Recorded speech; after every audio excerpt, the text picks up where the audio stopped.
सरो को मारने की चाहत में अनिका ने ऐसा कदम उठा लिया जिसकी किसी ने कल्पना भी नहीं की थी। उसने अपनी ही साजिश में अपने पापा चंद्रकांत को चोट पहुंचा दी।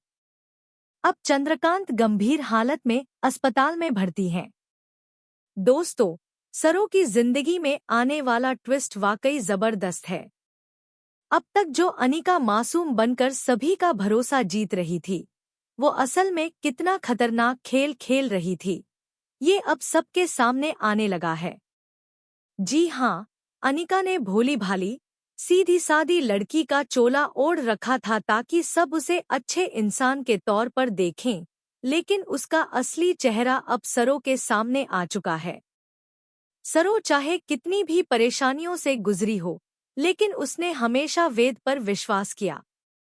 अनिका का प्लान यही था कि वो वेद को एक कमरे में बंद कर दे और फिर ऐसा माहौल बनाए कि लगे जैसे वेद ने उसकी इज्जत पर हमला किया है। लेकिन कहते हैं ना, चोर कितना भी चालाक हो, कोई ना कोई सुराग छोड़ ही देता है। यही गलती अनिका से भी हुई।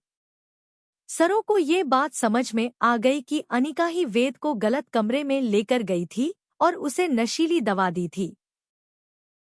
जैसे ही सरो को सच्चाई पता चली, उसने खुद से सवाल किया, मैंने उस लोमड़ी पर कैसे विश्वास कर लिया।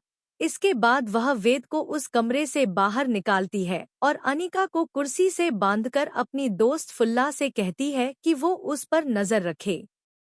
अब सरो की कोशिशों से वेद होश में आ जाते हैं और फिर दोनों मिलकर राधा कृष्ण बनकर स्टेज पर बेहतरीन डांस परफॉर्म करते हैं। लेकिन कहानी यहीं खत्म नहीं होती। अनिका की साजिश अभी बाकी थी। जैसे ही परफॉर्मेंस खत्म होती है, अनिका बाहर आती है और उसे ये देखकर बहुत खुशी होती है कि अब सरो मरेगी।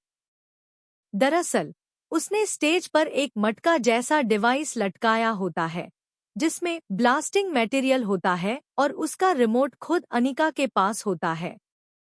उसे लगता है कि सरो ही उसे फोड़ेगी और ब्लास्ट में मारेगी। लेकिन जब सरो का हाथ उस तक नहीं पहुंचता, तो चंद्रकांत उसकी मदद करते हैं।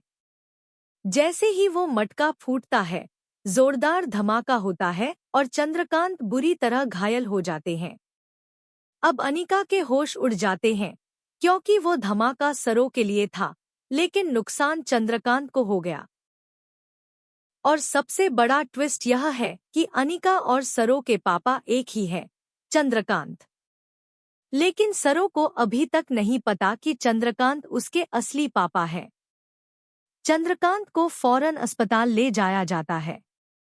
वहीं जब सरो की मम्मी अस्पताल पहुंचती हैं और चंद्रकांत को देखती हैं, तो खुद को रोक नहीं पाती। सरो भी उन्हें देख लेती है और सब कुछ समझ जाती है कि चंद्रकांत कोई और नहीं बल्कि उसी के पिता हैं। अब देखना होगा कि क्या दादी को यह सच पता चलेगा कि जिस पोती को वो ढूंढ रही हैं, वो सरो ही है।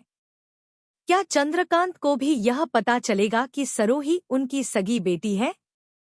अगर आप भी इस जबरदस्त ट्विस्ट के लिए एक्साइटेड हैं, तो कमेंट करें, शेयर करें और ऐसे ही टीवी अपडेट्स के लिए चैनल को सब्सक्राइब करना ना भूलें।